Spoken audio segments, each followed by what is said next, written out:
আজি জাগিৰোডলৈ আহিলোঁ। জাগিৰোডৰ জাগি ভকত গাঁৱত উত্তৰণ সন্মিলিত মহিলা গোষ্ঠীয়ে এই 10 বছৰ ধৰি তেওঁলোকে খুব সুন্দৰ এটা কাম কৰি আছে। ইয়াৰে স্থানীয় শিশুসকলক লোক সংস্কৃতিৰ বীজ ৰোপণ কৰি আহিছে। গতিকে এইবাৰো তেখেতসকলে 4 দিনীয়া কাৰ্যসূচীৰে 25 মাৰ্চৰ পৰা 29 মাৰ্চলৈকে 5 দিনীয়া কাৰ্যসূচীৰে তেওঁলোকে এই অনুষ্ঠান যি কৰ্মশালা তেওঁলোকে আয়োজন কৰিলে।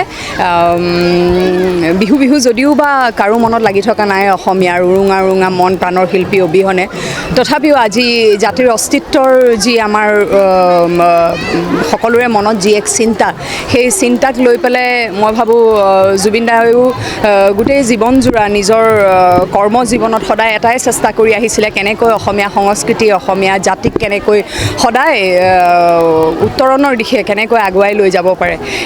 সেই চিন্তাৰে মই ভাবোঁ আজি এই কণমানি শিশুসকলৰ মাজত যদি আমি আমাৰ সংস্কৃতি ৰোপণ কৰিব পাৰোঁ, বীজ ৰোপণ কৰিব পাৰোঁ, তেতিয়া আমাৰ সংস্কৃতি আমাৰ ভাষা সাহিত্য সকলোখিনি সুৰক্ষিত। সেয়ে আজি আহিলোঁ এওঁলোকৰ আমন্ত্ৰণ ৰক্ষা কৰি। আৰু কণমানিসকলক নূৰ আছিলে প্ৰশিক্ষক, মোৰ বন্ধু সুলভ, আমি বহু বছৰ ধৰি একেলগে কাম কৰি আহিছোঁ। গতিকে তেখেতে সুন্দৰকৈ প্ৰশিক্ষণ দিছে, মই দেখি সঁচাকৈ খুবেই আনন্দিত।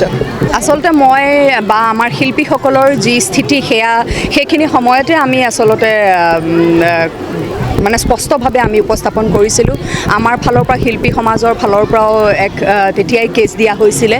আৰু মই ভাবোঁ, মই আগতেও কৈছিলোঁ যে জুবিন দাই যদি ন্যায় নাপায় অসমত আৰু কোনে ন্যায় পাব, তেখেতেই যদি ন্যায় নাপায়। গতিকে তেখেতে ন্যায় পাব লাগিব বা প্ৰকৃততে কি হৈছিলে সেইখিনি সময়ত।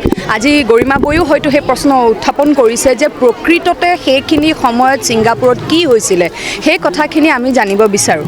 গতিকে সেইখিনি সময়ত যিসকল লোক আছিলে লগত, সেই বোটখনতে হওক ইয়টখনতে হওক, তেওঁলোকে নিশ্চিতভাৱে ভালকৈ ক'ব পাৰিব। গতিকে সেই কথাবিলাক স্পষ্ট হ'ব লাগে অসমীয়া ৰাইজৰ মাজত, কাৰণ প্ৰাণৰ শিল্পীক হেৰুৱাইছে।